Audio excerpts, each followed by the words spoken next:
और अब आइए कि किसी की शायरी बकवास लगती है खलिश साहब। खलिश बड़ौदवी का शेर है कि किसी की शायरी बकवास लगती है खलिश साहब, किसी की गुफ्तगू भी शायरी मालूम होती है।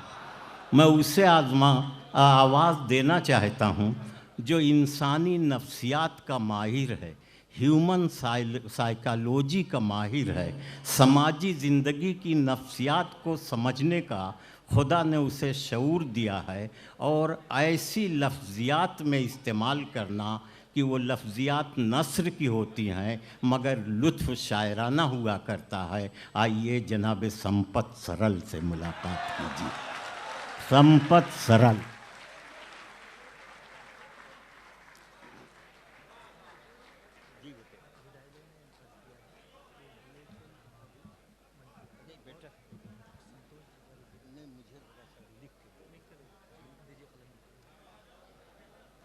आप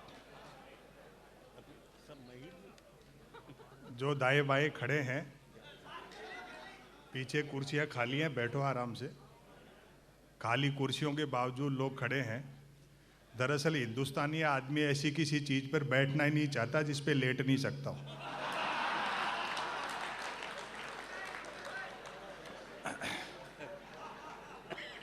हम जब भी मैं किसी मुशायरे में जाता हूँ, सच बताऊँ, सुनाने का बड़ा दबाव रहता है लेकिन सुनने में बड़ा आनंद आता है। वो इतने डूब करके सुन रहे थे, सब लोगों ने अच्छा सुनाया। 80 साल के सरोज कुमार जी का आपने अभिवादन किया, सम्मान किया, और बड़ी उम्र के जितने भी हमारे जो 4-5 शायर जब मंच पर आए तो सब लोगों ने खड़े होकर के उनका सम्मान किया। निश्चित ही आपकी जो संस्था है वो अदबी कुनबा है, वरना यही 4-5 लोग पॉलिटिक्स में होते तो अब तक मार्गदर्शक मंडल में होते। बहुत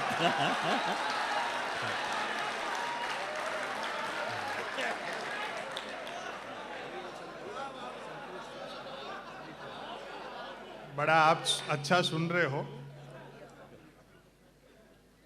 अच्छा लगता है। मातृशक्ति भी काफ़ी संख्या बैठी है। और मैं एक निवेदन कर दूं, शादीशुदा हो तो पत्नी को साथ रखा करो, वरना मन की बात भी रेडियो से करते फिरोगे।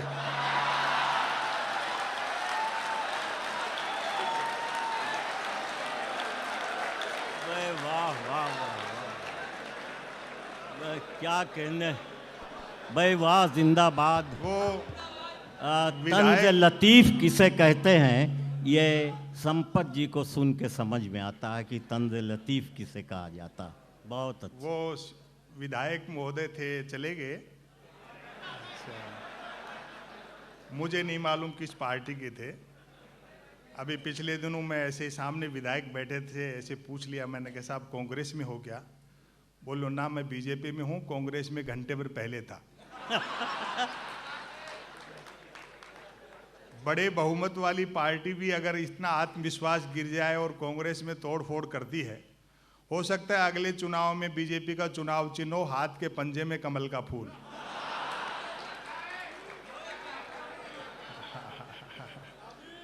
हाँ, ये शरद जोशी का शहर है, राजेंद्र माथुर का शहर है।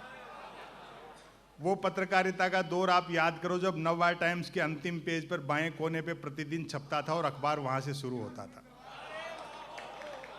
उर्दू अदब में इशारे से बात की जाती है, हिंदी हमें सीधा नाम लेने की छूट देती है, और जिस तरह की व्यवस्थाएं चलती हैं उसमें नाम लेना जरूरी है। हाँ हाँ, बड़ा आनंद है आप लोगों के बीच में, आपने मुझे याद किया। इतने उर्दू अदब के बड़े लोगों के बीच में मैं पुनः आपका अभिवादन स्वीकार करता हूँ।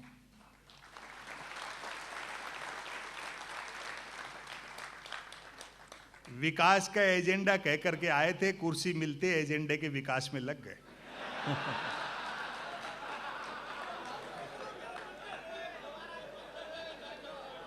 सवाल खड़े करो तो जूता निकालते हैं। प्रवक्ताओं की तो छोड़ो, कई मंत्री तक इतने गुस्से में रहते हैं कि जिसको पीटने दौड़ते हैं उससे आगे निकल जाते हैं।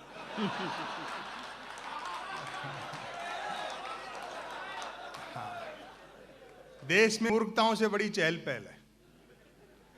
अभी एक बीजेपी के एक बड़े नेता ने कह दिया था, इस शहर से उनका सरोकार है, कि साहब बापू का आज़ादी के आंदोलन में कोई योगदान नहीं रहा। हमने उसे गंभीरता से नहीं लिया कि हो सकता है खुद के बापू के लिए कह रहे हो। बहुत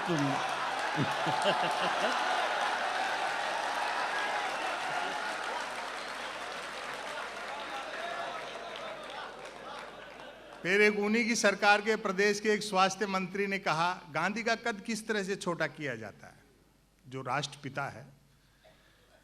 प्रदेश के स्वास्थ्य मंत्री ने कहा कि साहब गांधी जी का चित्र नोटों पे छपता है, उससे मुद्रा का अवमूल्यन हो गया, कीमत घट गई। यही भारतीय प्रजातंत्र की डेमोक्रेसी की खूबसूरती है कि शारीरिक और मानसिक रूप से बीमार आदमी भी स्वास्थ्य मंत्री बनाया जा सकता है।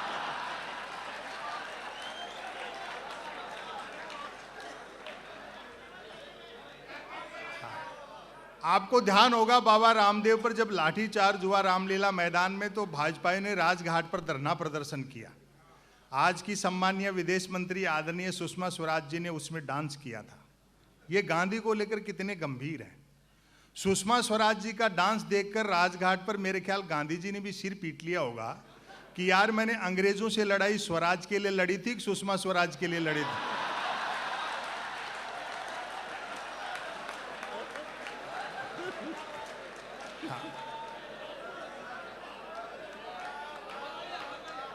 लोग कहते हैं कि साहब पार्लियामेंट तो पार्लियामेंट, लाल किले से भी झूठ बोला जा रहा है। संपत सरल जी, आपको कैसा लगता है? मैंने कहा मुश्ताक अहमद यूसुफी साहब का एक वक्तव्य है कि बोलने वाला और सुनने वाला दोनों जानते हों कि ये झूठ है तो ये गुनाह नहीं है।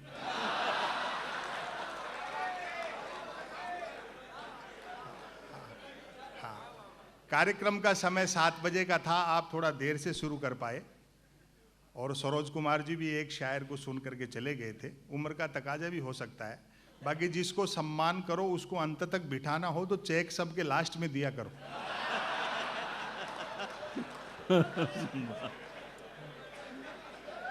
भाई हम तो मंच के कवि हैं, धंधा देखते हैं पहले।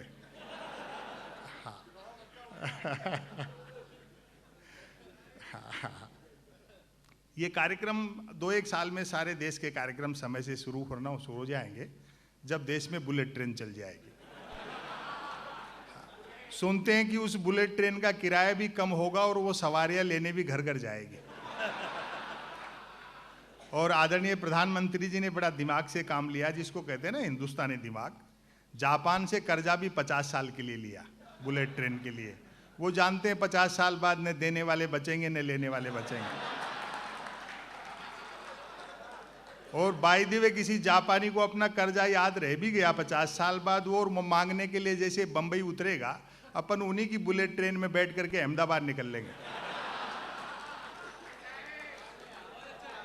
शिंजो आबे को साफ कह दिया गया है कि ट्रेन हमारे सवारियां ढोने के काम नहीं आएगी, चुनाव के लिए चलानी है। इसलिए जितना जल्दी हो सके फटाफट चलाओ, भले ही पटरी वटरी बाद में बिछाते रहना।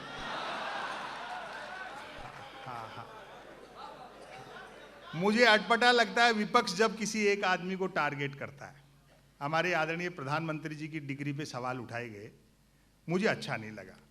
भाई जब सैटेलाइट लॉन्च होकर कक्षा में स्थापित हो गया, धरती के चक्कर काट रहा, फिर क्यों डिजाइन पे बहस कर रहे हो?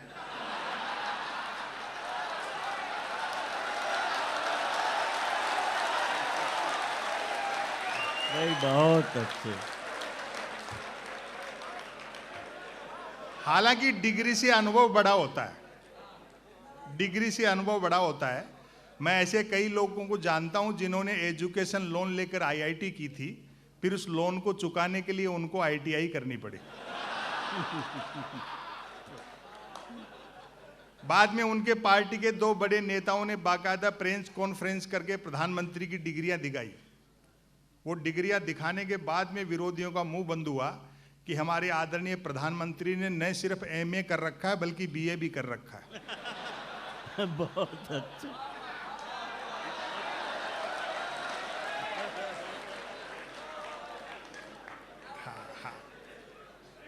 आप कुछ भी बोलो, भ्रष्टाचार में बदलाव आया है, भ्रष्टाचार में बदलाव आया है। रेट डबल हो गए, गारंटी आती है। हाँ, वो मेरा जो बैंक का खाता है वो अलग ढंग से खाता है।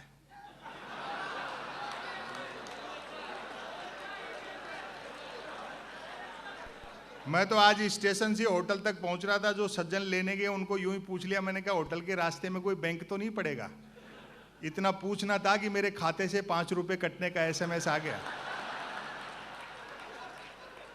वो भी चोट खाए हुए थे। बोले सर जी पता तो है लेकिन बताऊंगा नहीं। सुबह से 4 लोगों को बता करके 20 रुपए कटवा चुका। लोग सो नहीं पा रहे हैं। पता नहीं नींद में सपना आ जाए, सपने में बैंक दिख जाए तो 10-20 रुपए ड्रीम चार्ज कट जाए। ये जो बुनियादी मुद्दे हैं इनकी तरफ ध्यान जाना जरूरी है। लोग कहते हैं कि अक्सर मुझसे कि साहब ये बस स्टैंड, रेलवे स्टेशन पर लिखा रहता है जेब कतरों से सावधान, कभी किसी एयरपोर्ट पर नहीं देखा। मैंने कहा भैया एयरलाइन कंपनियां ये काम टिकट में ही कर लेती हैं।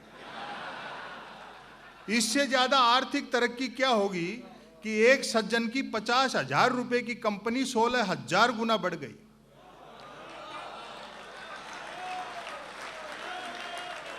और व्यंग पर आपकी अब दाद उठे, लेकिन ऐसे खिलाड़ी को कौन आउट करे जिसके पिताजी एम्पायर हों।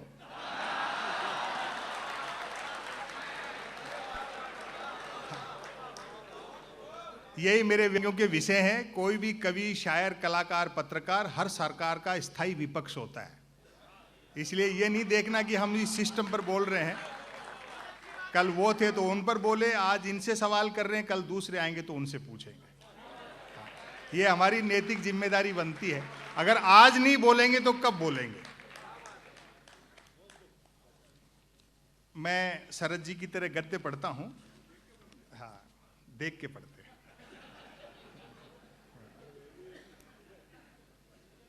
जिस दौर में हम जी रहे हैं वो सोशल मीडिया, टेलीविजन, इन तमाम, मैं तो इनको व्यवधान मानता हूं। ये मदद कम कर रहे हैं, भ्रमित ज्यादा कर रहे हैं। वो टीवी देखो जो प्राइम टाइम पर बहस आती है। पत्रकार बंधु यहाँ बैठे हो, माफी चाहता हूं, उनकी गलती नहीं है। उनके पीछे जो लोग हैं मीडिया हाउस चलाने वाले, जिन्हें राज्यसभा की मेंबरी चाहिए,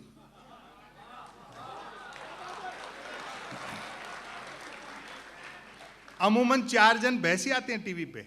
एक मुद्दे का समर्थक, दूसरा मुद्दे का विरोधी, तीसरा बुद्धिजीवी दोनों को हड़काने वाला, और चौथा एंकर तीनों को भड़काने वाला। और व्यंग पर आपकी दाद उठेगी, चौथा एंकर तीनों को भड़काने वाला। बहस होनी होती है गरीबी की रेखा पर और करते रहते हैं रेखा की गरीबी पर। आजाद भारत में जो हमने थोड़ा सा पढ़ा है या समझदार होने के बाद जो देखा है, ये पहला मौका है जब गलती सरकार करती है और मीडिया सवाल विपक्ष से कर रहा है।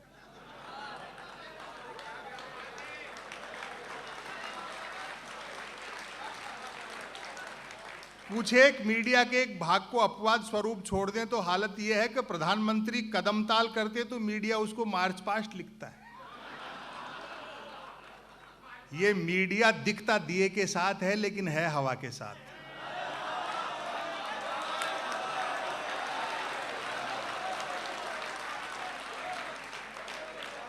मैं सच बताऊं, सच बोलने के दबाव भी बहुत होते हैं। मैंने सोशल मीडिया पूरी तरह बंद कर दिया 1.5-2 साल काम में लेकर के। हालांकि बंद करने के 1-2 दिन तक तो मुझे यूं लगा जैसे नई नई नौकरी छूट गई हो। हाँ, बड़े गाली गलोच, अशिष्ट और इस तरह का हमका क्यों जवाब दें? इनको समय अपने आप सब सिखा देगा। जिन्हें मार्गदर्शक मंडल में डाल दिया, आज उनको अकल आ गई ना कि राम किसी मठ में नहीं घट में रहते हैं। जो सोशल मीडिया के माध्यम से अपशब्द, अशिष्ट भाषा का इस्तेमाल करते हैं, उनको जवाब मत दो। वो आपको होमवर्क देने के लिए छोड़े गए हैं। उनके झांसे में मत फंसो। एक दिन उनको भी जल्दी अक्ल आ जाएगी, उन नौजवानों को। क्योंकि इंडिया को कितना भी डिजिटल कर दो, रोटी गूगल से डाउनलोड नहीं हो सकती।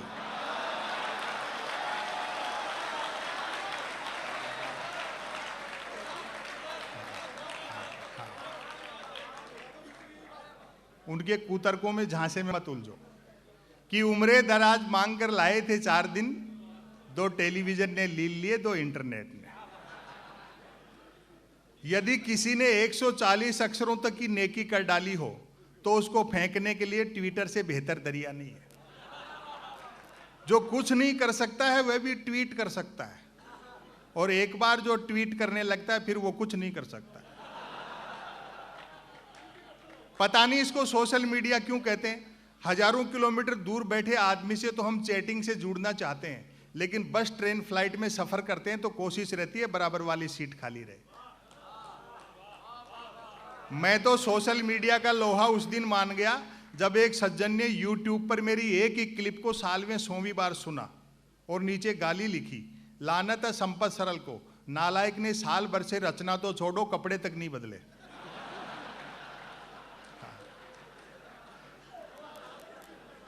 एक आ गई है सेल्फी, ये आत्ममुग्धता का दौर है।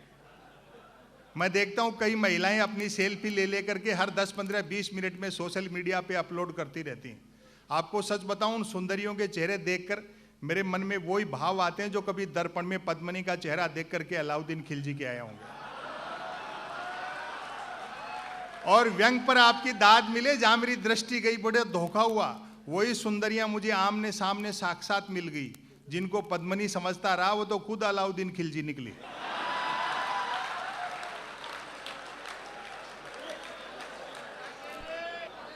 और कुछ नहीं करना आपको, एक मेल अकाउंट खोलना है जो बैंक अकाउंट खोलने से भी आसान है।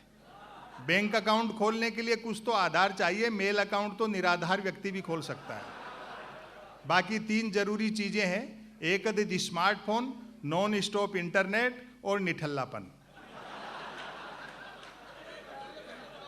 लेकिन सोशल मीडिया के फायदे भी हैं। एक तो आदमी घर बैठे आवारागर्दी कर सकता है, और आज की रात अगर मैंने कोई अच्छी बात कह दी और आपको सोचने पर विवश कर दे तो आपकी दाद चाहूंगा। सोशल मीडिया का सबसे बड़ा फायदा यह है, बेरोजगारी पूरी तरह खत्म हो गई, क्योंकि हर हाथ को काम मिल चुका है।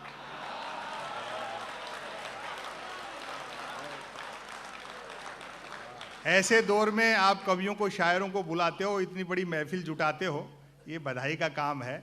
क्योंकि तमाम जो मीडिया, सोशल मीडिया सब अपने काम में लगे हैं। उस दौर में, उस अंधेरे में यही एक ऐसा दिया है जो थोड़ा टिमटिमा रहा है।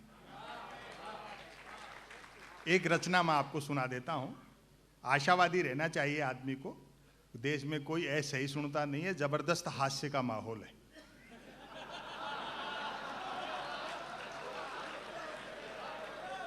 जिन्होंने अच्छे दिन का वादा किया था उनको उनका वादा याद दिलाओ तो खुद ही हंसने लगते हैं।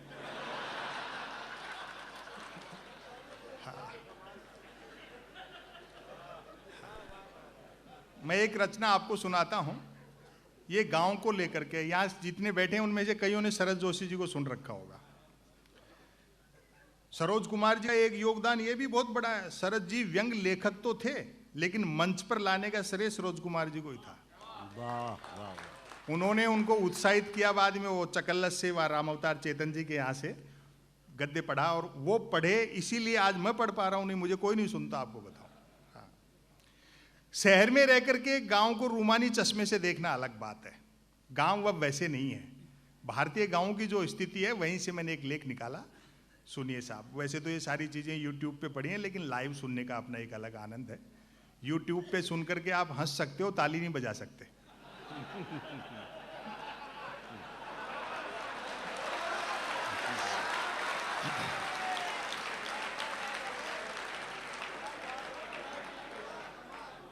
शहर की तुलना में राग, द्वेष, ईर्ष्या, घटिया राजनीति और ये सारी चीजें गांव में ज्यादा होती है। लेकिन गांव में बस एक चीज है, सेंस ऑफ ह्यूमर, परिहास वृत्ति। शाम को मजाक करते हैं, बुरा मानते हैं। गांव का आदमी सुबह वैसा का वैसा। शहर के आदमी से मजाक कर लो, जिंदगी भर गांठ बांध के रखता है। हाँ, बस ये जो सेंस ऑफ ह्यूमर है, यही गांव को शहर से अलग करता है। बाकी सारी चीजें वह उससे भी बदतर हैं गांव में। बड़ा हल्ला है स्मार्ट सिटी का। जिस स्मार्ट सिटी में सारे काम बटन से होंगे, क्या उसमें भय, लालच, ईर्ष्या, अहंकार, झूठ और बेईमानी नहीं होगी? अगर ये सारी चीजें होंगे तो वो बटन आपको सुविधाएं दे सकता है, आप सुखी नहीं हो सकते। डिजिटल इंडिया का ढोल पीटा जा रहा है। गांधी जी कहते थे टेक्नोलॉजी मशीन साधन है, साध्य नहीं है। मैं आपको लिमिटेशन बताता हूं टेक्नोलॉजी की। जब एडिसन ने बल्ब का आविष्कार किया, तब बल्ब के कारोबारियों ने भी ये दावा किया होगा कि ये अंधेरे के ताबूत में आखिरी कील है। आज हम देख रहे हैं लोग अंधेरे का फायदा उठाकर चोरी करते हैं और चुराए गए माल का बंटवारा बल्ब जलाकर किया जा रहा है।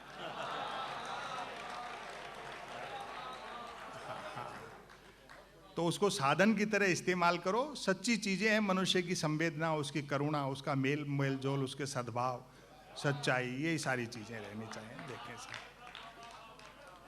एक आदर्श भारतीय गांव, पहली पंक्ति से पकड़ना।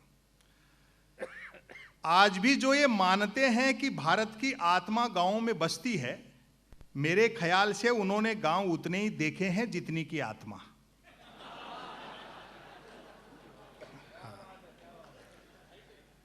जिस आदर्श गांव का जिक्र मैं करने जा रहा हूं, वह राजधानी से 10 किलोमीटर पश्चिम में है।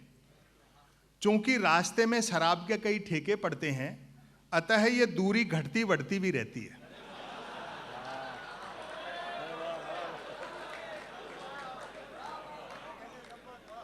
कहते हैं कि उक्त आदर्श गांव किसी जालिम सिंह नामक डाकू ने बसाया था। पुराने गांव किसी सेठ जी ने, ठाकुर साहब ने, चौधरी ने, राजा ने। वैसे कहते हैं कि उक्त आदर्श गांव किसी जालिम सिंह नामक डाकू ने बसाया था, जो कि निहायत ईमानदार और परोपकारी डाकू थे। व्यंग पर आपकी दाद चाहूंगा, पकड़ना आप। जो कि निहायत ईमानदार और परोपकारी डाकू थे, क्योंकि निर्वाचित नहीं थे।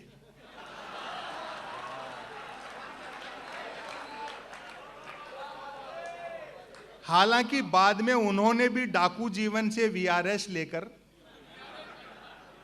पॉलिटिक्स ज्वाइन कर ली थी। उनके समझ में आ गया होगा कि एक डाकू को जिनके डकैती डालने जाना पड़ता है, चुनाव जीत लेने पर वे ही लोग घर बैठे दे जाते हैं। यूं भी अपराध और राजनीति में महज वोटिंग का ही तो अंतर रह गया है। असली स्वच्छ भारत अभियान कहां चलाने की जरूरत है, जिसपे एक पार्टी का एक नेता नहीं बोलता। व्यंग आज की रात इससे आक्रामक मैं कह नहीं सकता था, बात आप तक पहुंच जाए तो मुझे बताना। यूं भी अपराध और राजनीति में महज वोटिंग का ही तो अंतर रह गया है। संसद पर जिन आतंकियों ने हमला किया था, सुरक्षा प्रहरियों ने उन्हें गोली मारने से पहले निश्चित ही कहा होगा, मानते हैं आप आतंकवादी हैं, चाहे कितने भी बड़े अपराधी हैं, लेकिन चुनाव जीते बिना अंदर नहीं जाने देंगे।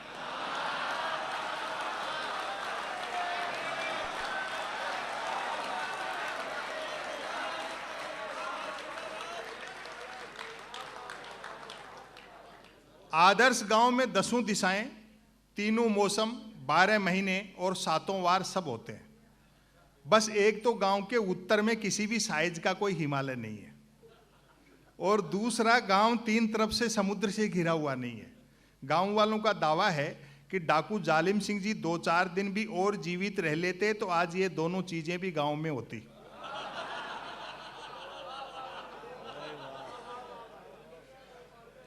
गांव के लोग किफायती इस हद तक हैं कि किसी को मिस कॉल तक अपने फोन से नहीं मारते। और अगली पंक्ति पर देखना व्यंग, गांव के लोग किफायती इस हद तक हैं कि किसी को मिस कॉल तक अपने फोन से नहीं मारते, और दरिया दिल ऐसे कि मिस कॉल मारने के बाद फोन कर करके भी पूछते रहते हैं कि मिस कॉल मिला क्या।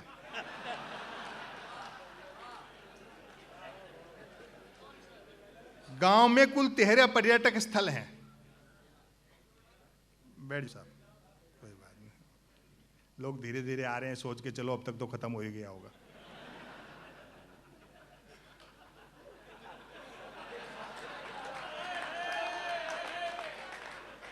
गांव में कुल 13 पर्यटक स्थल हैं, 3 शराब के ठेके, 1 मंदिर, 1 प्राइमरी स्कूल, 2 कुएं, 1 पुलिस चौकी तथा 5 शमशान घाट।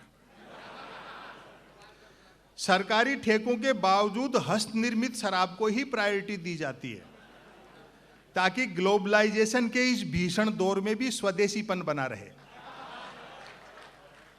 अधिकांश लोग शराब पीते हैं, कई नहीं भी पीते हैं। जो नहीं पीते हैं वे पीने वालों को समझाते बुझाते रहते हैं। उनके समझाए से जब पीने वाले नहीं समझते हैं तो दुखी होकर वे भी पीने लगते हैं।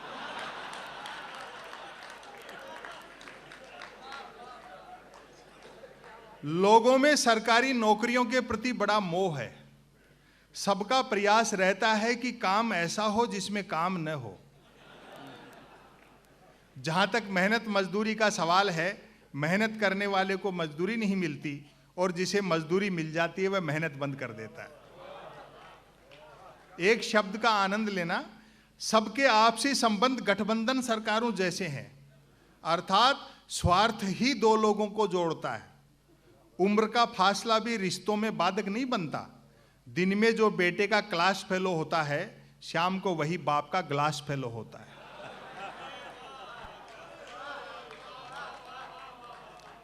दो तीन लोग ताली बजा रहे हैं, आप भी रहने दो।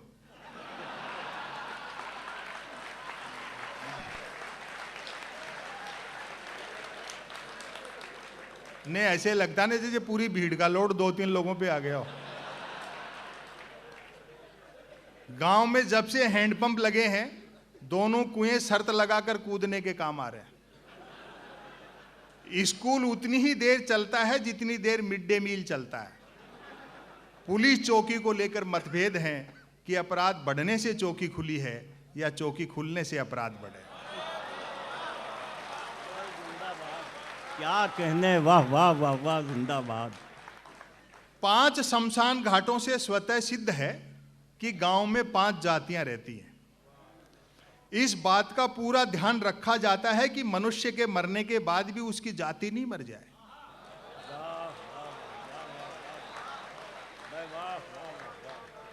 एक दफा कै जाति के लोगों ने अपना एक शव गफलत में खे जाति के शमशान में जला दिया।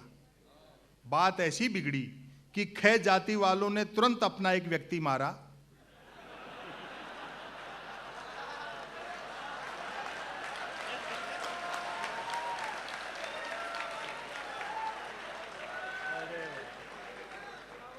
और उसे कै जाति के शमशान में जलाकर बदला लिया। और तालियां तो अब बजेंगी।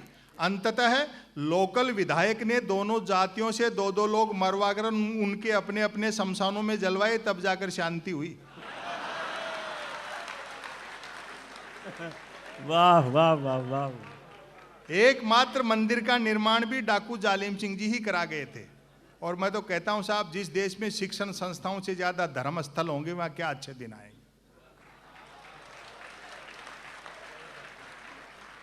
एकमात्र मंदिर का निर्माण भी डाकू जालिम सिंह जी ही करा गए थे।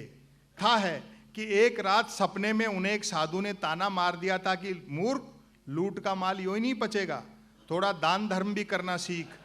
कहते हैं बात ऐसी चुभी कि डाकू जालिम सिंह जी ने अगली ही रात आसपास के कई मंदिरों को लूटा और उसी मेहनत की कमाई से इस मंदिर का निर्माण करवाया।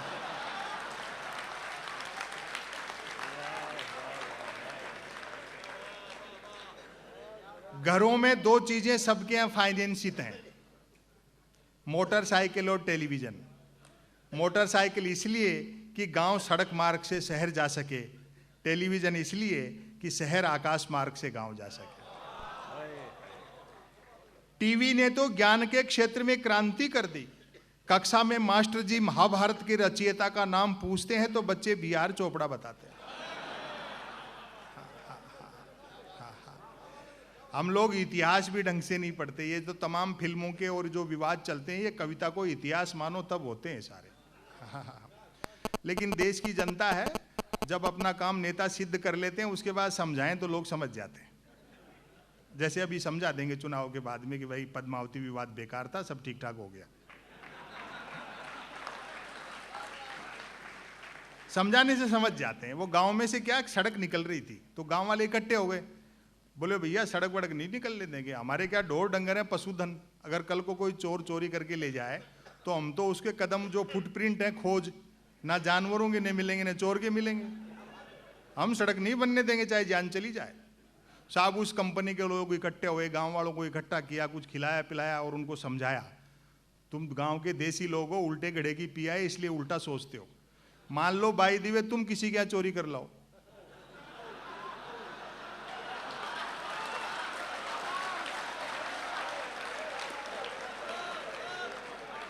तो ये कितनी अच्छी बात है कि तुम्हारे पैरों के, जानवरों के पैरों के निशान उनको नहीं मिलेंगे। गांव वाले घर से गैंती फावड़ा उठा लाए, बोले जान निकल जाए चाहे सड़क यहीं बनेगी। तो जैसे काम सिद्ध होगा नेता आएंगे समझा देंगे भैया कोई पद्मावती विवाद नहीं, सब ठीक ठाक हो गया। समापन कर रहा हूं, समापन पर तालियों से विदा कर देना, वरना इसको फिर शुरू कर सकता हूं। जो हो, बहुत अच्छा सुना आप, जो हो, गांव वालों में परिहास वृत्ति लाजवाब है। चरणदास जी हड़बड़ी में जरा छोटे जूते खरीद लाए। दुकानदार ने बिका हुआ सामान वापस नहीं लिया, क्योंकि दिन भर में एक ही बिका। लाचार चरणदास जी को ठांसे गए जूते काट रहे हैं और वह लंगड़ाते हुए चल रहे हैं।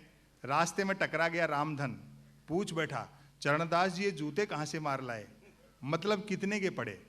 एक तो जूते काट रहे थे, ऊपर से रामधन की मार लाए और पड़े जैसी भाषा। बड़े शायरों को सुनना है, भरपूर तालियों से विदा करना। ऊपर से रामधन की मार लाए और पड़े जैसी भाषा।